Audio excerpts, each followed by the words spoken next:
இது பார்த்தீங்கன்னா ஒரு 1.5 கேஜி ப்ளூபெர்ரி கேக்குங்க. ஒரு கஸ்டமர் வந்துட்டு என்கேஜ்மெண்ட்காக ஆர்டர் பண்ணியிருந்தாங்க. ஆனால் அவங்க சென்ட் பண்ணி இந்த பிக்சரில் வந்துட்டு மேக்ரோன்ஸ் இருந்துச்சு. நம்மளுக்கு அது செய்ய தெரியாது சிஸ்டர் அப்படின்னு சொன்னனால, நீங்கள் எந்த கேக் வேணாலும் பண்ணுங்கள் சிஸ்டர், ஆனால் கண்டிப்பாக எனக்கு பீகாக் தீமில் தான் வேணும் அப்படின்னு கேட்டிருந்தாங்க. எனக்கு பீகாக் தீம் அப்படின்னு சொன்னோடனே தான் ஒரே ஒரு விஷயம் ஞாபகம் வந்துச்சு.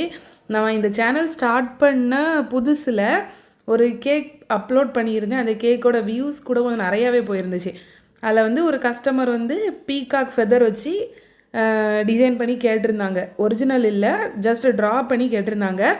நான் அதை தெரியாமல் அந்த வீடியோவில் மயில் முடி அப்படின்னு சொல்லிட்டேன். ஏன்னா நம்மளுக்கு கன்னியாகுமரியில் அது அப்படி தான் சொல்லுவாங்க. ஆனால் அது என்னதோ ஒரு கொலை குத்தம் மாதிரி கமெண்ட்ஸில் அவ்வளோ பேர் வந்து கழுவி ஊற்றுனாங்க. அது எப்படி மயில் முடி அப்படின்னு சொல்லலாம், அது மயில் தோகை, மயில் இறகு அப்படி என்னெல்லாமோ சொல்லியிருந்தாங்க.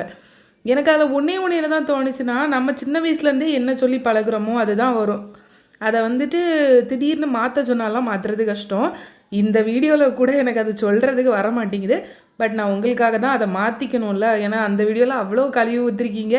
திரும்பவும் நான் அப்படி சொன்னேன்னா போதும். அப்போ கூட சப்ஸ்கிரைபர்ஸ் வந்து ரொம்ப கம்மியாக தான் இருந்தாங்க. ஆனாலுமே அந்த வீடியோ வந்து என் நேரமே என்ன தெரில, நல்லா ரீச் ஆகி ஏகப்பட்ட பேர் கழுவி ஊற்றிருந்தாங்க. இந்த கேக் செய்யும் போதே எனக்கு அந்த நினப்பு தான் அதிகமாக இருந்துச்சுங்க. கேக்கோட ஃபைனல் லுக் பார்த்தீங்கன்னா இப்படி தாங்க இருந்துச்சு. அவங்க மேக்ரோன்ஸ் கேட்டிருந்தாங்கல்ல, அந்த பிளேஸில் வந்துட்டு ஃபெரரோ ரோச்சர் வச்சுருங்க சிஸ்டர் அப்படின்னு சொல்லியிருந்தாங்க. கேக்கோட ஃபைனல் லுக் பார்த்தீங்கன்னா இப்படி தாங்க இருந்துச்சு. நம்ம மே மந்த்க்கான ப்ரௌனி ஆஃபர் இன்றைக்கி ஸ்டார்ட் ஆகுதுங்க. டீட்டெயில்ஸ் எல்லாமே முந்தின வீடியோவில் கொடுத்துருக்குறேன். கண்டிப்பாக செக் பண்ணிக்கோங்க. நீங்கள் ஒருவேளை ஆர்டர் பண்ணணும் அப்படின்னா கீழே இருக்க நம்பருக்கு வாட்ஸ்அப் பண்ணி ஆர்டர் ப்ளேஸ் பண்ணிக்கோங்க. கேக் வந்து கன்னியாகுமரி டிஸ்ட்ரிக்டில் மட்டும்தாங்க டெலிவரி அவைலபிளாக இருக்குது. பாய்.